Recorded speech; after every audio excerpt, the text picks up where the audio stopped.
E aí, você consegue resolver um projeto de arquitetura em 7 dias, em uma semana? Se você está tendo dificuldade com isso, talvez esse vídeo, ou melhor dizendo, essa série de vídeos, te ajude. Fique ligado. Fala, beleza? Aqui é Rafael Fischer, sou arquiteto, também sou um dos cofundadores do Como Projetar. E esse aqui é o primeiro vídeo de uma série que eu estou fazendo, que eu pretendo lançar ao longo das próximas 14 semanas, que vai te ajudar a resolver um projeto de arquitetura em 7 dias. Antes de começar, no entanto, eu queria só fazer alguns disclaimers, porque pode ter gente que vai achar que isso é impossível, que não é viável, enfim. Bom, então eu queria falar só que cada pessoa, obviamente, tem seu ritmo de projeto, tem seu ritmo de trabalho, então, obviamente, o que eu falar aqui, ele funciona para mim, pode funcionar para muitas pessoas, mas pode não funcionar para você. Então, não leve exatamente ao pé da letra, leve mais esses passos que eu vou te passar, esses 7 dias, como se fosse um roteiro que você vai seguir quando você estiver com dificuldades, quando você estiver com um prazo muito curto. Mas não pode ser que ele não seja exatamente feito para você. Então, só para deixar isso bem claro, para depois o pessoal alguém não vir reclamar e comentar alguma coisa negativa. Outra coisa, isso aqui é para resolver um projeto no nível de estudo preliminar. Então, não espere fazer um projeto executivo no nível mais avançado de detalhamento em 7 dias utilizando esse roteiro que eu vou passar aqui.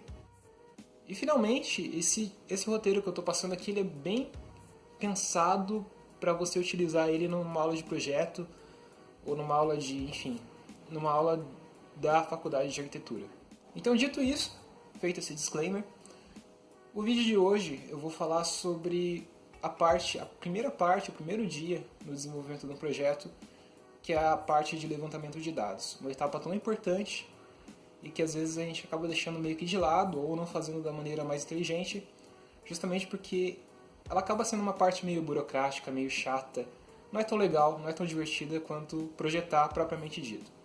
Mas de qualquer maneira é importantíssimo fazer e eu vou mostrar porquê, caso você queira ter um bom projeto ao final dessa semana. Então imagina a seguinte situação, você está doente, você está passando mal, está com sintomas, está tossindo, enfim, mas você não sabe qual doença que você tem. O que você faz? Você vai no médico, o médico vai chegar, olhar para você, vai fazer algumas perguntas, vai possivelmente pedir alguns exames, vai, enfim, fazer alguns testes rapidamente, e com base nessas informações que ele obtiver, aí sim ele vai prescrever um remédio, vai tratar a tua doença e vai te dar alguma coisa que vai atacar a causa daquela doença e não somente os sintomas, porque senão pode ser que, por exemplo, você está com sintoma de tosse, mas várias doenças causam sintoma de tosse. Então, se você não tomar o remédio correto, pode ser que você não resolva o teu problema. Você vai ficar só resolvendo o sintoma da tosse. E o mesmo acontece na arquitetura.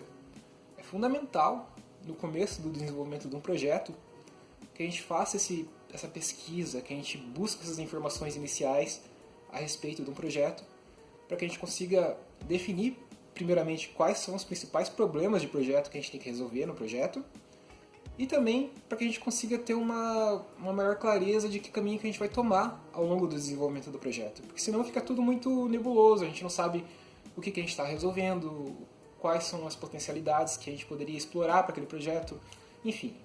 É uma coisa assim, se você não faz esse levantamento de dados inicial de uma maneira correta, inteligente, a chance de que você faça um projeto que não vai ser adequado, que vai ser ruim, que não vai ficar bom, que não vai te dar uma nota boa, que não vai agradar os professores, que não vai agradar, enfim, futuramente seus clientes, é muito grande. Então é fundamental ter em mente que fazer esse levantamento de dados de uma maneira inteligente, de uma maneira estratégica, é importantíssimo. E o levantamento de dados ele começa o lançamento do tema. Então, muitas vezes o professor, quando ele lança o tema, naquele ato de lançar ele já te dá várias informações, vários dados que são fundamentais assim, para que você consiga resolver o seu projeto. No entanto, existem muitas situações nas quais ele não vai te dar exatamente todas as informações que você precisa para resolver aquele projeto de uma maneira correta. Ou vão existir situações também que você vai ter uma sobrecarga de informação. Então você vai ter muita informação e você vai ter que filtrar quais são as informações mais interessantes, mais importantes para que você consiga desenvolver o seu projeto. Por quê? Porque quando você está fazendo o projeto, se você não tem informação, é complicado, porque daí você vai ter que ficar voltando atrás, pesquisando, e isso vai atrasar totalmente o seu prazo de entrega, e acho que vai ser difícil resolver o projeto em 7 dias, ou vai ser bem mais estressante. Em contrapartida, quando você tem muitas informações, você simplesmente não vai saber por onde começar. Você fica perdido no mar de tantas informações, tantos conteúdos, tantos conhecimentos ali, e isso é prejudicial também, você não sabe qual caminho seguir. Então é fundamental fazer esse levantamento de informações de uma maneira inteligente e estratégica. E é exatamente sobre isso que eu quero falar nesse vídeo de hoje. Eu vou basicamente dar um roteirinho de 3 partes, ou melhor dizendo, eu vou te dar 3 perguntas que você vai ter que responder quando você for fazer o levantamento de informações, o levantamento de dados do teu próximo projeto. Se você responder essas 3 perguntas, eu garanto para você que você vai ter em mãos informações suficientes para que você consiga desenvolver corretamente seu projeto e que você realmente consiga dar conta, obtendo essas 3 informações, que você consiga dar conta em resolver o projeto que você tem que resolver num prazo tão curto assim como é o de 7 dias que a gente está tratando aqui nessa série. Bom, a primeira pergunta que você tem que responder é o quê? Então, basicamente assim, o que é esse projeto que você está fazendo? O que é? Então a gente vê, por exemplo, tem projetos que é muito fácil você definir o que é. Por exemplo, uma casa. Uma casa é uma casa. Todo mundo sabe o que é uma casa. Agora, você vai fazer um projeto, um edifício híbrido. O edifício híbrido ele pode ter trilhões de usos diferentes. Então é importantíssimo que você defina logo no começo quais usos vão estar naquele edifício. Porque isso tudo vai direcionar seus esforços de projeto em um sentido, e assim você não vai perder tempo, de repente, pensando que aquele edifício poderia ter determinado uso, enfim, você não vai ficar distraindo, você vai ter um caminho para seguir. Então você vai saber desde o começo o que é aquele teu projeto, que funções que aquele teu projeto tem que ter, e assim você não vai ficar, enfim, especulando soluções. E isso, obviamente, quando você está lidando com um prazo tão curto quanto de 7 dias, é horrível. Quanto mais definido fica o teu projeto, quanto mais definido você sabe, quanto mais específico é aquilo que você está fazendo, muito mais fácil vai ser você resolver aquilo. Então, definir o que é o projeto é fundamental justamente para isso, para que você saiba basicamente o que você está projetando, o que você vai projetar. Existem algumas formas da gente definir o projeto. Na faculdade, é muito difícil você falar com o cliente, falar com o usuário do projeto. Normalmente é o professor que te dá o tema e tudo mais, então é difícil isso. Então perguntar, que seria a primeira opção, pode não ser uma coisa muito viável, a menos que você conheça alguém que esteja construindo na vida real o mesmo projeto que você está fazendo na faculdade, aí você pode perguntar. Então uma alternativa interessante para isso é você ter empatia, você pegar e se colocar na pele, tanto dos clientes quanto dos usuários daquele projeto. Tentar entender como que eles pensam, quais são as necessidades que eles têm, quais são os valores que eles têm, quais são as dificuldades, assim, o que impede eles de fazer as coisas da maneira com que eles gostam, o que irrita eles do ponto de vista arquitetônico, enfim. Tem uma série de informações que você pode obter a partir do momento que você se coloca na pele do usuário e começa a tentar sentir o que ele sente em relação à arquitetura, em relação ao projeto que você está desenvolvendo. E assim, na faculdade, outra maneira interessantíssima e muito óbvia e fácil de você entender o que é o projeto que você está resolvendo é, assim que você tem o lançamento do tema, assim que você pegou o escopo lá do exercício que você vai resolver, você começar a buscar referências de projetos que têm uma função semelhante. Então, a partir da análise, a partir da observação de projetos que têm alguns setores, alguns equipamentos, algumas funções que se assemelham ao que você está projetando, você vai conseguir ter uma noção melhor do que é aquilo que você vai ter que projetar. Você não vai ficar tão perdido, você não vai ficar tão boiando sem saber direito o que fazer. Você também vai conseguir obter informações fundamentais, como por exemplo fluxos, dimensionamento, escala, organização do programa, setorização, enfim, uma série de informações que as referências vão te dar e que vão facilitar muito a sua vida, se você saber pesquisar corretamente, obviamente. Outra pergunta que você tem que fazer é quem? Ou seja, a gente, como arquiteto, a gente vai projetar, depois de formado, para outras pessoas, a gente não projeta para outros arquitetos. E isso é um erro muito comum que a gente observa na faculdade de arquitetura, é que os alunos acabam projetando para eles próprios, no fim das contas. Eles não têm essa tentativa de se colocar no ponto de vista, na pele de uma pessoa do usuário, do cliente, e eles acabam optando por soluções, escolhendo soluções de projeto que muitas vezes são mais adequadas aos gostos e desejos pessoais que os próprios alunos têm em relação à arquitetura, em relação àquele projeto, do que algo que realmente esteja de acordo com os usuários, com as necessidades reais das pessoas e que seja realmente uma arquitetura que vai resolver problemas. Então é fundamental você entender para quem você está projetando. E existem assim basicamente 3 categorias de pessoas que são bem interessadas no seu projeto, no projeto de arquitetura que você está fazendo. A primeira categoria no caso, são os usuários que vão interagir diariamente ou com bastante frequência com aquele projeto quando ele estiver construído. Outras pessoas que são bem interessadas também no seu projeto são os clientes, porque existem muitos projetos, muitos tipos de edifícios, que não necessariamente os usuários que contratam o arquiteto e que pedem que ele seja construído. Então, por exemplo, um edifício público, o cliente é o governo, é o Estado, não é necessariamente o usuário final, que vai ser o funcionário público que trabalha naquele edifício. Então é interessante você entender não somente como os usuários pensam, quais são os interesses dos usuários, mas também tentar entender qual que é o interesse da pessoa que está contratando, do cliente, que não necessariamente vai utilizar o edifício. Porque assim você consegue conciliar, você consegue colocar os dois interesses que muitas vezes podem ser bem distintos e assim fazer uma proposta arquitetônica que de repente agrade aos dois lados e, enfim, acabe sendo viabilizada, porque se você fizer um projeto que é bom do ponto de vista do usuário, mas não for agradável para o cliente, ele não vai sair do papel. E um outro terceiro elemento que é muito bom, é muito interessante levar em consideração na hora de projetar, são os usuários indiretos, ou seja, as pessoas que vão interagir com o teu edifício, mas não diretamente, não vão entrar no teu edifício. Então, o entorno, as pessoas que moram na vizinhança, as pessoas que circulam na região. Então, imagina que você está fazendo um projeto de um shopping, por exemplo.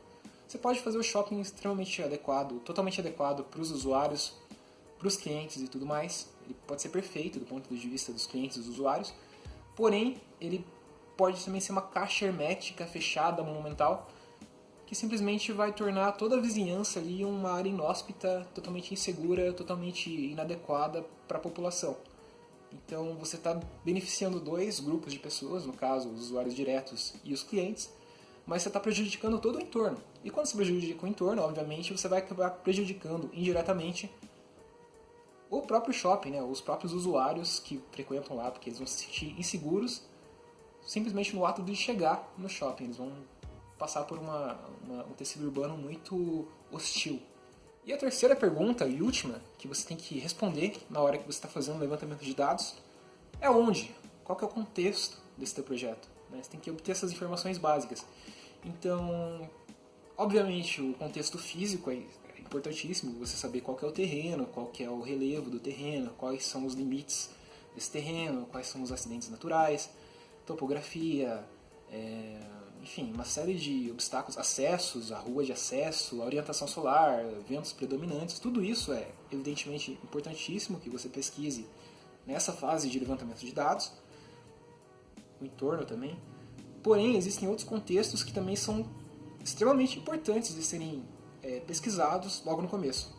Um deles é o contexto relacionado aos recursos, os recursos disponíveis que você vai ter para viabilizar aquele projeto. Então imagina que você proponha um edifício com uma estrutura em aço no interior da Amazônia. Isso, por mais que possa parecer legal, possa ficar bonito nos renders, não vai ser uma solução muito boa, porque está totalmente descontextualizada do ponto de vista tecnológico. Imagina só levar essas peças de aço no interior da Amazônia. Imagina só ter que importar mão de obra para que seja possível construir essa edificação no interior da Amazônia. Então, talvez você tivesse que utilizar, se você pesquisasse corretamente essas informações, você ia utilizar madeira, você ia utilizar um material disponível localmente e que as pessoas localmente existentes conseguiriam também construir esse edifício. Outro contexto extremamente importante de se levar em conta é o contexto legal, quais são as leis, quais são as restrições, as normas que regem aquele terreno, aquele lugar que você está projetando. Porque isso pode inviabilizar totalmente a tua solução, o teu projeto, e não seria nada legal você gastar horas, nesse caso uma semana, fazendo um projeto e descobrir pela boca do professor que teu projeto tá legal, mas ele não atende determinada condicionante lá e é inviável e, bom, você vai tirar uma nota baixa por causa disso. E na vida real também existem outras condicionantes que são fundamentais de serem levadas em conta. A principal delas sendo a condicionante financeira. Então isso aí você vê que muitos projetos legais acabam sendo totalmente descaracterizados em função de uma inviabilidade daquilo ser construído financeiramente. Então, embora na faculdade não seja exigido isso da gente, eu acho interessante já começar a pensar em fazer projetos que sejam viáveis de serem construídos também do ponto de vista econômico. E só para te exemplificar, te dar um exemplo de como é importante fazer esse levantamento de dados, eu queria mostrar uma obra aqui no qual o levantamento de dados teve uma importância fundamental no resultado final. Porque se o arquiteto que fez esse projeto não tivesse feito esse levantamento de uma maneira inteligente, ele teria isso ao invés disso. Bom, o que é esse projeto aqui? Esse projeto aqui é um projeto de uma estação de energia que gera energia a partir da incineração de lixo. É localizado na Dinamarca e foi feito pelo escritório dinamarquês do Bjarke Ingels, liderado pelo Bjarke Ingels, o BIG. E assim, os clientes, quando chegaram no escritório, eles queriam basicamente que os arquitetos fizessem uma fachada com um edifício que é bastante técnico. Muito do funcionamento do edifício é definido pelos engenheiros, não é definido pelos arquitetos. E eles queriam que os arquitetos fizessem basicamente a fachada desse edifício. Bom, se os arquitetos não tivessem feito o levantamento, não tivessem percebido que esse tipo de edificação, ele, por gerar poluição, por trabalhar com lixo, ele acaba afetando negativamente toda a vizinhança, ele acaba sendo prejudicial do ponto de vista de paisagem, porque é um trambolho e tudo mais. Se eles não tivessem feito essa pesquisa, esse levantamento, eles provavelmente poderiam acabar com um edifício desse tipo, que é extremamente industrial, não tem nenhum atrativo, a pessoa provavelmente não se sentiria muito legal morando perto disso. E como eles fizeram esse levantamento de uma maneira correta, eles perceberam que não, a gente pode incorporar algumas coisas nesse edifício para que ele se torne mais atrativo. Então, uma das sacadas que eles tiveram foi em observar que, como se trata da Dinamarca, que é um país prioritariamente plano, por que não aproveitar que eles vão ter que fazer um edifício monumental e gigante e não colocar, por exemplo, uma pista de esqui em cima? E foi exatamente isso que eles fizeram. Então eles pegaram toda essa carcaça, toda essa fachada que eles teriam que fazer e transformaram numa gigante pista de esqui. Que assim eles acabaram gerando uma área pública, uma área de lazer, de recreação muito interessante, muito atrativa para os usuários e tornaram todo aquele ambiente, aquele entorno que, se fosse num contexto industrial, seria bastante hostil, em algo bem amigável, em algo que as pessoas se sentem à vontade em frequentar. Esse projeto está acabando de ser construído e em breve ele vai ser inaugurado, então provavelmente vai ter muitas informações, muito compartilhamento a respeito dele finalizado. Então é isso, esse aqui é o primeiro vídeo, ele ficou um pouquinho longo, mas é o primeiro vídeo dessa série de como resolver um projeto de arquitetura em 7 dias. Espero que você tenha gostado. Se você gostou, dá um like aí. Também segue a gente se inscreva no nosso canal, né? Porque a gente está postando agora 2 vídeos por semana, então vai ter vão ter atualizações constantes aqui. E também acompanha a gente no site e no Instagram também, você sabe que a gente posta todo dia alguma coisa lá. Então siga a gente e é isso aí, um abraço e até a próxima para você. Falou!